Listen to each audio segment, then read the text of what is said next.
Police ने धोखाधड़ी करने वाले एक गैंग का खुलासा किया है जो प्लॉट दिखाने के नाम पर लोगों को ठगी का शिकार बना रहे थे। पुलिस ने घटना का खुलासा करते हुए एक दंपति और उसके 2 अन्य साथियों को गिरफ्तार किया है। पुलिस के मुताबिक ये सभी इतने शातिर थे कि ये चित्रकूट में ही कई लोगों के साथ जमीन दिलाने के नाम पर करीब 2 करोड़ की ठगी कर चुके हैं। 29/8/23 को हमको श्री रमेश सोनी, जो कि शंकर बाजार के निवासी हैं, उनसे एक शिकायत प्राप्त हुई थी धोखाधड़ी की, जिसके संबंध में पहले क्षेत्राधिकारी नगर महोदय द्वारा इसमें गहनता से जांच की गई थी। और जो सामने आया था वो ये था कि एक अभियुक्त दिनेश कुमार मिश्र, जो कि फरार चल रहा था, उसके द्वारा विभिन्न लोगों से पैसा और सोना धोखाधड़ी से लिया गया। यह आश्वासन दिला के कि वो सीतापुर एवं अन्य प्रमुख जगहों पे जो जनपद चित्रकूट में है वहाँ से उनको ज़मीनें दिलाएगा और फेक रजिस्ट्रीज भी उस संबंध में करा रहा था।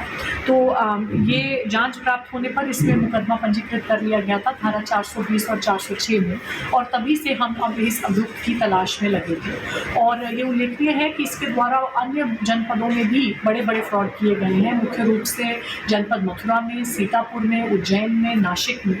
और ये मुख्य रूप से ऐसे स्थान चिन्हित करता है वहाँ पे सेटल होने के लिए और धोखाधड़ी करने के लिए, जो कि धार्मिक पर्यटन के दृष्टिकोण से महत्वपूर्ण है और जहाँ बहुत से लोगों का आना जाना लगा रहता है। तो यहाँ भी ये लगभग 7 महीने की अवधि के लिए रहा, जिस दौरान इसने लोगों का विश्वास जीता और कईयों के साथ इसने पैसे के लेन देन में इस प्रकार का उनको अत्यधिक लाभ पहले दिया कि मान लीजिए 40% मुनाफा सप्ताह में, ताकि एक उनका विश्वास इसमें बैठ जाए और फिर वो बड़े अमाउंट में सोना या पैसा इसको दे दें ज़मीनों के क्रय के दृष्टिगत। और ये सब लेके यहाँ से लगभग 2 करोड़ की ठगी करके फरार हो गया था। और बहुत प्रयासों के बाद हमारी एसओजी टीम और थाना कोतवाली करवी की टीम द्वारा इसको गिरफ्तार किया गया है इसकी पत्नी के साथ। जब ये यहाँ आए और इसकी पत्नी के साथ पूछताछ हुई तो एक नया तथ्य जो सामने आया वो ये है कि जो पत्नी है इसकी ये दूसरी पत्नी है और ये सारे दस्तावेज जिनके साथ ये अपना जीवन यापन कर रही है वो झूठे तैयार किए गए हैं पहली पत्नी के नाम पे।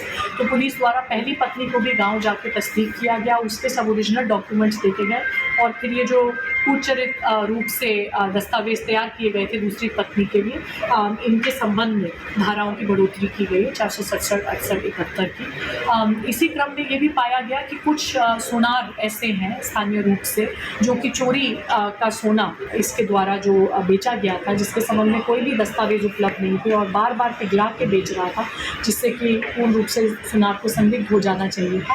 उनके द्वारा जानते हुए भी कि ये अपराध और फ्रॉड से संबंधित सोना है उसको खरीदा गया।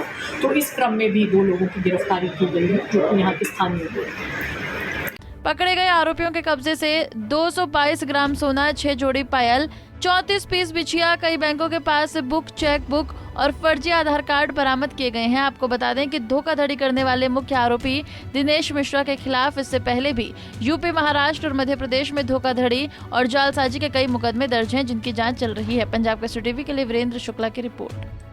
हमसे जुड़े रहने के लिए हमारे YouTube चैनल को सब्सक्राइब करें और नई वीडियो की नोटिफिकेशन के लिए बेल आइकॉन को दबाएं।